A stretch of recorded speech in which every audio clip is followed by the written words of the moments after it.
안녕하세요. 전진입니다. 영어를 공부하는 사람이라면 이런 의문을 한 번쯤 가져봤을 겁니다. 이렇게 공부하는 게 맞나? 내가 잘 하고 있는 건가? 이것보다 더 좋은 방법은 없을까? 이런 의문들이요. 시간과 에너지는 한정된 자원이니까 이런 의문을 가지는 건 마땅한 일입니다. 그러면은 그 답은 무엇일까요?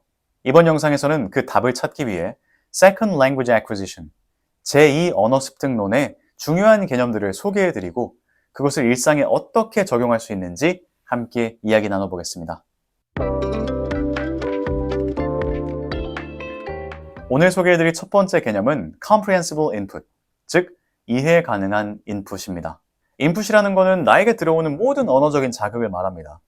여러분이 지금 보고 계신 이 유튜브 영상도 언어적인 인풋이죠. 일상 속에서 가족과 친구들, 그리고 직장에서 나누는 대화, 혹은 들려오는 모든 것도 인풋이고요. 길을 걸을 때 들려오는 음악이라든가 아니면 하루의 끝에 읽는 책이라든가 이 모든 것이 언어적인 인풋입니다.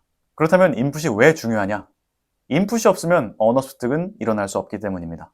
아이들이 언어를 배우는 것을 생각해 보세요. 상황 속에서 엄마 아빠가 어떤 말을 하는지 관찰하면서 이 상황에서는 이런 표현을 쓰는구나. 이런 식으로 배웁니다. 특정 상황에서 어떤 말을 해야 할지 아는 것을 Communicative Competence라고 말을 하는데요. 이것은 언어 공부의 목표입니다. 그러니까 이런 것들은 우리가 인풋을 통해서 관찰되고 그것을 내가 충분히 인풋이 이루어지면은 내가 직접 할 수 있는 단계로 나아갈 수 있다는 거죠. 그런데 모든 인풋이 다 도움이 되냐? 그런 건 아닙니다. 아까 제가 처음에 말씀드린 개념은 Comprehensible Input이었죠. 인풋 중에서도 내가 이해할 수 있는 인풋이 가치가 있다는 겁니다. 길을 가다가 단체 여행객을 마주쳤습니다. 말을 들어보니까 스페니쉬를 쓰는 것 같아요. 그 정도는 알아들을 수 있잖아요. 근데 저는 스페니쉬를 모릅니다. 근데 그 사람들이 계속해서 말하는 것을 듣고 있다고 그 인풋이 저한테 도움이 될까요? 전혀 그렇지 않을 겁니다. 내가 이해할 수 없는 인풋은 내 언어 습득에 도움이 되지 않는다는 겁니다. 아까 아이들의 예시를 말씀드렸는데 아이들도 생각해 보세요. 엄마 아빠가 아이들한테 말할 때 어른들에게 말하듯이 문장을 구성하지 않죠. 그런 어휘를 쓰지도 않습니다. 그 속도로 말하지도 않아요. 충분히 정제된 속도로 정말 또박또박 발음하면서 이해하는 데 도움이 될 만한 그 무엇이라도 곁들여가지고 아주 친절하게 설명하죠. 그렇게 알아듣는 겁니다. 이 Comprehensible Input이라는 개념을 이야기한 사람은 스티븐 크라션이라는 언어학자인데 그 사람은 이 개념을 소개할 때 I+1이라는 말을 합니다. I라는 것은 interlanguage라고 해서 지금 이 학습자가 가지고 있는 불완전한 그 언어 실력을 말해요. 그 실력에서 +1, 딱 한 걸음만 더 나아가는 인풋이 도움이 된다는 겁니다. 그런데 한국에서 공부하는 많은 학생들을 보면 욕심이 좀 과합니다. 그래서 이해할 수 없는 것들까지 잡으려고 해요. 정말 많은 경우에 선행학습이 불필요하게 이루어집니다. 예를 들면은 초등학생이 고등학교 영어 모의고사 문제를 풀고 중학생이 수능 영어 문제를 푸는 시기죠. 그게 의미가 있는 인풋인가? 라고 생각하면 저는 전혀 그렇지 않다고 생각합니다. 첫 번째로 언어라는 건요, 배경 지식과 뗄 수 없습니다. 그러니까 그 나이에서 얼마나 말을 잘하는 아이이든 간에 고등학교에서 다루는 어떤 지식 혹은 수능에서 나오는 그런 이야기를 소화할 수 있는 배경 지식이 없어요. 그래서 여기 나오는 지문은 아무런 의미가 없습니다. 아이한테.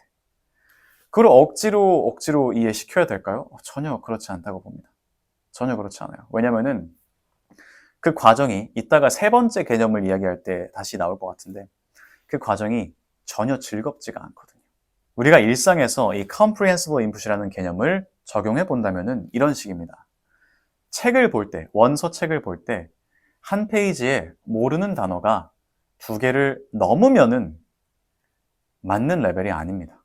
영어 뉴스를 듣거나 영어 팟캐스트를 듣거나 이런 식으로 영어의 인풋을 늘리는 그런 노력을 많이 하세요. 굉장히 좋은 일입니다. 저도 영어로 진행하는 팟캐스트라든가 아니면은 다큐멘터리라든가 아니면은 인터뷰라든가 이런 거 되게 좋아하거든요. 그런데 포인트가 뭘까요? Is it comprehensible? 이해할 수 있는가가 중요합니다. 그냥 뭔가 틀어놓고 본다고 느는 게 아니에요. 그 틀어놓고 내 안에 들어오고 있는 인풋이 내가 대부분 이해할 수 있는 것인가? 그렇지 않다면은 그 인풋은 적절하지 않은 인풋이고 내 언어 습득에 도움을 줄 수가 없습니다. 학원에서 이런 경우들을 종종 봅니다. 굉장히 수준이 높은 상급 단어들을 알고 있는데 진짜 기초 단어들을 제대로 몰라요. 혹은 뜻을 아주 혼동하고 있어요. 그래서 오류가 많이 생깁니다. 이건 잘못된 접근이죠. 언어학습은 점진적으로 이뤄가는 겁니다. 현재 내가 어디 있는지를 정확하게 판단하고 내가 즐겁게 도전할 수 있는 레벨을 선택해서 내 인풋으로 받아들여야 돼요. 운동이랑 똑같습니다. 처음 헬스장에 가가지고 벤치프레스를 막 100kg를 한다고 하면은 몸이 아작이 나겠죠. 부상을 입고 나서 다시는 헬스장에 가지 않을 겁니다. 내가 뭔가 의미 있다고 생각해서 하는 일인데 즐겁지 않으면은 글쎄요. 큰 의미가 있을까요? 과정이 너무나도 고통스럽다면은 그거를 할 만한 가치가 있을까? 혹은 그게 옳은 방법일까? 라고 저는 의문을 가집니다. 왜냐면 언제나 작용이 있으면은 반작용이 있거든요. 오늘 소개해드릴 두 번째 개념은 Output Hypothesis입니다. 아까는 인풋에 대해서 말씀을 드렸는데 이번엔 Output이네요. 이 Output Hypothesis는 메릴 스웨인이라는 언어학자가 주장한 건데요. 앞서서 인풋을 굉장히 강조했던 크라시언과는 다르게 이분은 아웃풋이 반드시 있어야 균형 잡힌 언어 습득을 할 수 있다라고 얘기했습니다. 당연한 얘기 아니야 싶죠? 당연한 얘기입니다. 그런데 영어를 공부하는 입장에서는 이걸 간과하는 경우를 종종 봅니다. 그냥 영어 수업을 듣는다고, 영어 책을 본다고 영어가 느는 게 아닙니다. 많은 경우의 학생들은 유창하게 말하고 싶어 합니다. 자, 근데 계속해서 많이 듣고 계속해서 많이 책을 읽은 사람이 말을 잘할까요? 제가 생각하기에 말을 잘할 수 있는 요소들을 갖추고 있으나 반드시 말을 잘한다고 볼 수는 없다. 단적인 예시가 저는 책을 읽는 거를 좋아해서 이제 책을 읽고 나서 이 내용이 감명 깊다. 그러면 그 작가에 대해서 유튜브에서 검색을 해봅니다. 그러면 이제 보통 뭐 북토크라든가 이런 식으로 그분들이 책에 대해서 이야기하는 내용이 있잖아요. 근데 more often than not, I see they don't really live up to my expectations when it comes to speaking, I mean. 글을 잘 쓰면은 말을 잘할 확률이 높겠죠. 하지만 글을 잘 쓴다고 말을 잘한다는 보장은 없다는 겁니다. 말을 잘하려면은 말을 해야 돼요. Sounds so obvious, so I feel stupid to say this, but 말을 잘하려면은 말을 해야 돼요. 여기서 아주 중요한 개념이 있는데요. 바로 noticing the gap이라는 겁니다. 우리가 학습하고 있는 언어로 말을 하다 보면은 바로 이 갭에 대해서 인식을 하게 됩니다. 아, 나는 이런 말을 하고 싶은데 이걸 어떻게 해야 되는지 모르겠어. 내가 지금 이렇게 말하고 있는데 정확한 표현인지 모르겠어. 그 잘 모르겠다는 갭에 대해서 인식하는 게 바로 noticing the gap이죠. 많은 경우에 학생들이 여기서 답답함을 느끼거나 좌절합니다. 근데 이거는 그렇게 받아들일 게 아니에요. 오히려 기뻐해야 돼요. 아! 여기 갭이 있네? 여기 빈틈이 있네? 아하, 이걸 채워나가면은 내가 필요한 성장을 할 수 있겠다. 내가 필요한 발전을 이룰 수 있겠다. 좋아해야 되는 부분입니다. 그리고 이런 갭을 어떻게 할 수 있냐? 말을 해봐야만. 혹은 글을 써봐야만 알 수 있어요. 왜냐면은 내가 인풋을 통해서 굉장히 많은 지식을 축적하고 나면은 이해할 수 있는 것은 꽤 많습니다. 반대로 내가 이해할 수 있는 어떤 영역에 속하는 것보다 내가 표현할 수 있는 영역은 비교적 많이 좁죠. 이것을 의식적으로 연습하고 훈련해가지고 영역을 키워나가야 된다라는 말씀을 드리는 거예요. 혼자 할 수 있는 좋은 액티비티가 있어요. 책을 읽고 나서 혹은 뭐 어떤 영상을 보고 나서 이게 어떤 내용이었는지 영어로 말해보거나 글로 써보는 겁니다. 그러면은 분명히 갭들이 보일 거예요. 아, 내가 지금 이 말을 하고 싶은데 이 표현 모르겠어. 공부하면 되겠죠. 내가 지금 모르는 것들에 대해서 인식하고 그 빈틈을 채워주는 것보다 효과적인 공부 방식은 없습니다. 마지막으로 소개해드릴 개념은 affective filter입니다. 감정적 필터 정도로 번역할 수 있겠는데요. 내용은 간단합니다. 우리가 언어를 학습하고 뭐 습득하는 데 있어서 감정적으로 어떤 부정적인 감정이 있다면은 그것들이 벽이 돼서 언어 습득을 가로막을 것이다. Sounds obvious, right? 네. 근데 이것들을 엄청나게 간과합니다. 누구나 동의하실 것 같은데 우리나라 사람들은 급합니다. 많이 급합니다. 그래서 뭐든지 빨리 되길 바라죠. 근데 빨리 하다 보면은 지쳐서 쓰러지거나 질려서 떠나버립니다. 아니면은 효과가 없거나, 네, 아니면은 병이 나거나. 정말로 그래요. 빨리빨리가 중요한 게 아닙니다. 제대로 된 것들을 하고 있는가? 그리고 내가 지금 언어 습득을 하기 위해서 노력하는 이 과정이 나에게 부정적인 감정을 주면은 저는 엄청난 손해라고 생각이 들어요. 무언가를 배우는 과정은 사실 그 자체로 굉장히 즐거운 거잖아요. 재미있고, 신나고, 막 내일이 기대되고, 저는 그런 거라고 생각하거든요. 근데 그 과정을 즐겁지 않게 만들어 버렸다? 많이 푸시해서? 그건 바보 같은 짓입니다. 제가 학생들한테 들은 얘기 중에 이런 것들도 있어요. 정말로 충격적인 건데, 수업 시간에 선생님의 질문에 대해서 대답을 했는데 틀렸습니다. 그런데 굉장히 많은 학생이 있는 그 교실에서 선생님이 이렇게 말했답니다.